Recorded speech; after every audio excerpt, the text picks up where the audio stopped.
Esiet sveicināti, mani sauc Mārtiņš, un jūs klausaties ikdienas pārdomas, lai nāk tavs vārds, kuru mēs kopā tiekamies darba dienu rītos no otrdienas līdz piekdienai, lai kopā lasītu Dievu vārdu un ieraudzītu, kā to pielietot praktiski mūsu ikdienas dzīvē. Un šodien turpinam Jēzus kalna svētrunu, kur mēs turpināsim runāt par to, kā Jēzus liek mums rīkoties, kad kāds no mums kaut ko pieprasa. Mateja evaņģēlijas 5. nodaļa 40. pāns. Un kas ar tevi grib tiesāties un ņemt tavus svārkus, tam atdod arī apmetni. Un atkal mums ir ļoti svarīgi saprast, kam tad Jēzus šos vārdus runāja. Viņš to runāja jūdiem, kas dzīvoja zem romiešu okupācijas. Un tur bieži vien nebija taisnīgums, jo bagātie varēja izmantot nabagos. Un šis pants nav par to, ka kāds no kāda grib attiesāt svārkus, bet bieži vien tas nozīmē, ka cilvēks, ar kuru tiesājās, jau bija trūkumā, un ar šo rīcību viņš tiek nospiests vēl trakāk, jo viņam tiek atņemts pēdējais, kas viņam ir. Jo ko tad nozīmē šie svārki un mētelis? Svārki bija apakšējais apģērbs, jeb pamata drēbes. Tas bija tas, kas cilvēkam bija vistuvāk un vispersonīgākais.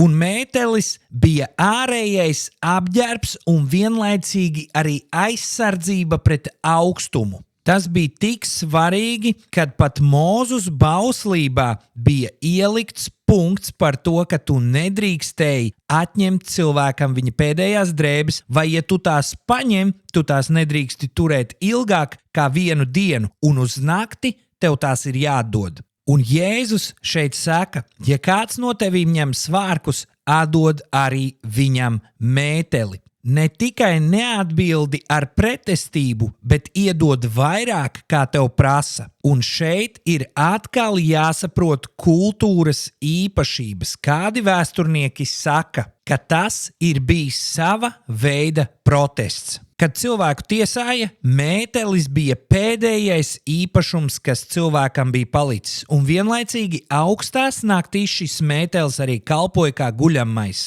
Un ja kāds tiesā gribēja atņemt šo pēdējo kreklu un mēteli, viņš bija īpaši nežēlīgs. Un šis cilvēks tiesā burtiski varēja palikt kails.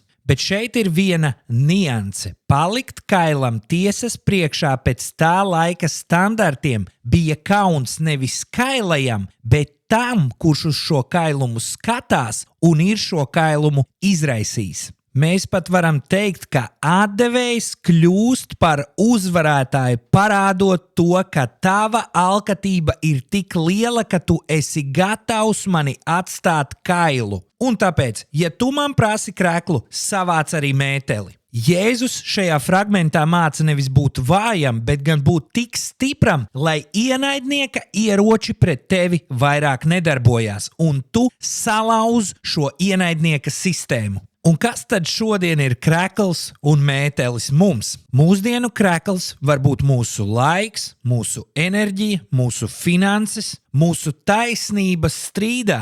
Un mūsu mētelis var būt mūsu ego, mūsu reputācija, mūsu vēlme kontrolēt kādas lietas. Un Jēzus saka, ja kāds no tevis grib kaut ko paņemt, neļauj kļūt tam par naida iemeslu. Necīnies ar tādiem pašiem ieročiem pretī. Esi gatavs dot vairāk. Nevis tāpēc, ka tu esi vājš, bet tāpēc, ka tu esi brīvs un tu zini, kurš par tevīm gādā. Un šeit ir ļoti svarīgi saprast līdzsvaru, jo Jēzus nesaka, ļauj visiem tevi izmantot un kļūsti par lupatu. Jēzus saka, neļauj mantām, egoismam vai paštaisnībai valdīt pār tevi. Un šodien es gribu izaicināt tevi. Ja kāds tev prasa kreklu, atdod arī mēteli. Ja kāds tev šajās dienās pasaka kādas lietas un tu jūti, man ir jāizstāvās un jāpierāda sava taisnība, tad atceries, ka tava taisnība ir krekls un mētelis varbūt ir tavs lepnums.